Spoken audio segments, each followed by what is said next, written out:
یہ ریت، یہ خاموشی، یہ کسی عام قوم کی کہانی نہیں، یہ ایک ایسی قوم کا انجام ہے جس نے اللہ کی نشانی کو جھٹلا دیا۔ یہ تھے سمود، طاقتور، مضبوط، خود کو ناقابل شکست سمجھنے والے۔ یہ پہاڑوں کو کاٹ کر گھر بناتے تھے اور سمجھتے تھے کہ کوئی طاقت انہیں چھو نہیں سکتی۔ طاقت نے انہیں شکر گزار نہیں بنایا، بلکہ غرور نے ان کے دل اندھے کر دیے۔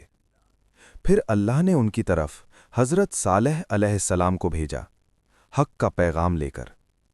اللہ ایک ہے، اسی کی عبادت کرو اور ظلم و سرکشی چھوڑ دو۔ قوم نے کہا، اگر تم سچے ہو تو ہمیں کوئی نشانی دکھاؤ۔ یہ اونٹنی اللہ کی نشانی تھی، آزمائش تھی اور مہلت تھی۔ ایک دن پانی اس کا، ایک دن تمہارا، یہ اللہ کا فیصلہ تھا۔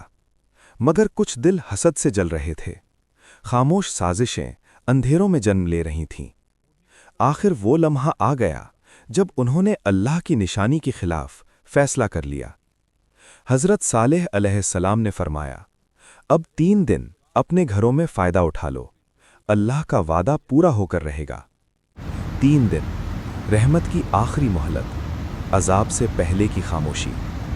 پہلا دن آیا، چہرے زرد پڑ گئے، دل کانپنے لگے۔ دوسرا دن، چہرے سرخ ہو گئے، خوف اب چیخ بننے لگا۔ تیسرا دن، چہرے سیاہ پڑ گئے، اب کوئی بھاگنے کی جگہ نہیں تھی۔ اچانک زمین لرز اٹھی، پہاڑ کانپنے لگے اور وقت تھم سا گیا۔ پھر ایک ایسی چیخ آئی جس نے زندگی کو موت میں بدل دیا۔ پل بھر میں ایک پوری قوم خاموش لاشوں میں بدل گئی۔ وہ شہر جو کبھی آباد تھے، آج صرف ہوا اور ویرانی بولتی ہے۔ یہ کھنڈر آج بھی گواہی دیتے ہیں کہ اللہ کے حکم سے کوئی بچ نہیں سکتا۔ اے آج کے انسان، کیا ہم عبرت حاصل کریں گے یا تاریخ خود کو دہراتی رہے گی؟ اللہ کی نافرمانی ہمیشہ ہلاکت لاتی ہے اور اطاعت ہی نجات کا راستہ ہے۔ سبق حاصل کرو، اس ویڈیو کو آگے پہنچاؤ۔